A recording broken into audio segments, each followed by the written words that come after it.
you assess this team's ability to make adjustments in game and I guess to tonight's game defensively and at the plate?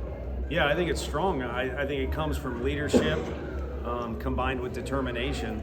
And if you got to have a group powwow about it, or as coaches you try and influence that in the middle of the game, there's a really good chance it's too late. So it's got to come from guys like, I know you were visiting with Ensley and of course Simo and Burke. That's why it's nice to have some guys that have been around not just the league but been around our program, and they have influence not just with what they do on the field but just in the dugout and communication out there, and guys like Drew Beam too. So we're blessed to have that ability, because a game has very many different forms it can take on over the course of 9 innings, sometimes even extra innings. So you do kind of have to flow freely with it a little bit. You had a moment with Burke when he had the grand slam, just that emotion that the two of you had, and then the payoff for Burke as he's rounding the bases. Yeah, just me being an idiot, which by now everybody should be used to, so hopefully no scrutiny there. Coach E talked to him, I also talked to him, so, as a coach, you're trying to help as much as you can and almost kind of will it to happen, but, the player's got to do it. And he's done it in some big moments before, and that was a really big moment and a massive exclamation point that he did it with. How significant was that defensive play once they made out the gap in the second inning, kind of limited damage? I kept saying it. I mean, in that inning, to get away with 3 was huge. It already kind of was a sucker punch, or they earned what they got. We didn't play very good baseball that inning, and we kind of had a hangover in the dugout for a couple innings. Now Gainey's going really good on the mound, but it could have been even more detrimental if the numbers are a little different on the scoreboard. Plus, you got to score more runs than the other team. So it's good you notice that, because it was a massive play, just like Simo's was going to his right. But that inning, each inning kind of, takes on its own identity as well. And, that one wasn't going well, but you need to figure out how to have a good, bad day, is what a wise man once said. And, if you're having a bad inning, you need to find a way to have a good, bad inning. And I think Drew is as set to do that, or is set up as good as anyone to do that. But he needed some help from Ensley, and Ensley did it in a big way. Yeah, I'm sure y'all would rather, Beam would rather have something go a little smoother, but his ability to just sort of manage things. I mean, how just, I know you've said it a lot, but just how important is what he's able to do there? Yeah, it's huge, and it's the characteristics of the really good ones. Redmond Walsh, it went smooth for him at times, and it's gone smooth for Drew, but what stands out more is when it doesn't, because that kind of carries a little more weight and has a little more value when the ship's real rocky, that a guy can keep it centered.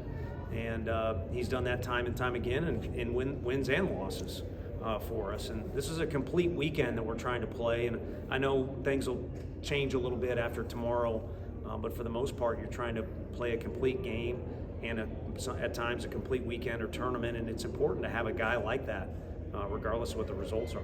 How hard is it to win 9 of 10 SEC series in a season?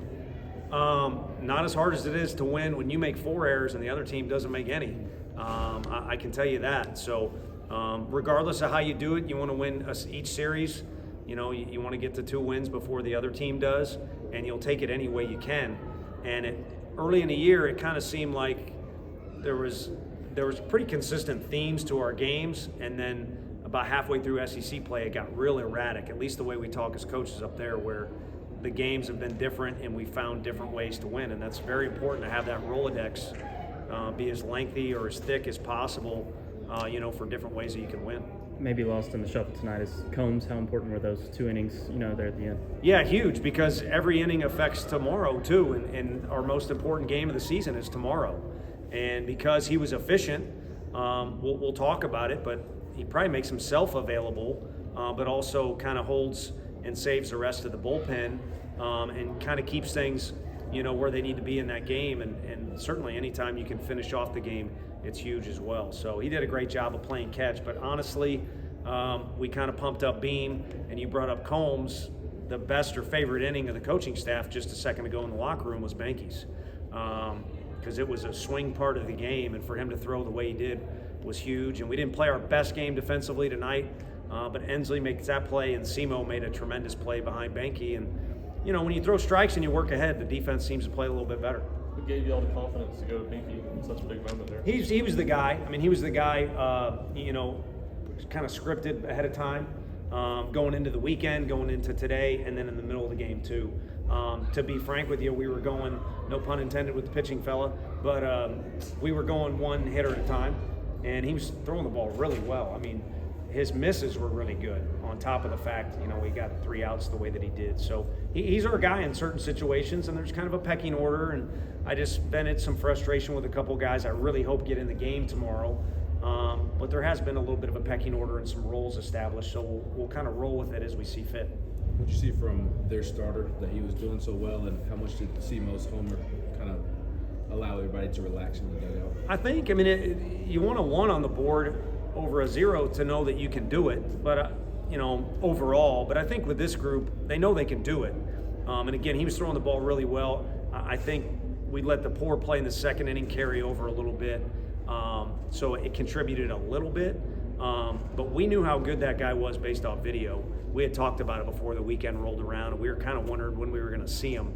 And he was as advertised, and I'm hoping he would say he was feeling a little bit tonight. Even if he wouldn't say that, the guy's got a chance to pitch in the big leagues, but he was grooving. And tomorrow, again, is the most important day, but around the corner, you have to be realistic and admit that it's postseason play. If you want to have a happy meeting in the outfield at the end of a game, you're going to have to beat a guy like that. So again, different ways of gaining experience in recent weeks has been huge for our group, and that's another way. Couple more. You mentioned Ensley moved up in the order because he deserved it. How much more has he validated your decision after today's game? Yeah, it helps. We always, I say to you, not in jest, good players will make you look smart. But I think you can kind of piece together a few different lineups, with our group. You got a guy with a lot of power hitting a leadoff spot, and you could go kind of on and play with it differently. So we have, I would say we have the benefit or the luxury of moving guys in and out. And I just walked past a really good hitter on the way in here that deserves to be in the lineup, didn't get any at-bats tonight. So I would call it a little bit of a luxury. The key is for us, the guys that do get the opportunity, they look around and realize they don't have to be the guy. We can all do it together as a group, or they all can do it together, and Buddy will pick them up if they don't. 11 grand slams on the season, breaking the single season record in SEC play. I know you don't care too much about the numbers, but what does that say about this team? Yeah, no, I'll take that number for now. Once tomorrow the sun comes up, it doesn't matter anymore, unless something else happens with that number. But I think it's a reflection of this is a group that doesn't let the moment get too big at times. I could list off a few guys that pop into my head, but I'd probably leave somebody out. But it's fun to hit with the bases loaded, and the pressure is on the other guy. But that's easier said than done when you're in the batter's box, and our fans who've been really active the last 2 nights, that's a lot easier said than done. So guys have fought their way on base a lot this year. So there's been other numbers. John Wilkerson knows them all. He's thrown at me with like runners on or RBI situations. To me, that all starts with guys fighting their way on base, even if it means, like on Tuesday, the easiest example was Simo saw a bunch of pitches, put the ball in play, hard 90 down to first base, and they make an error. So we'll take it in whatever way we can get it. Thanks, Coach. Thank you. Thank you.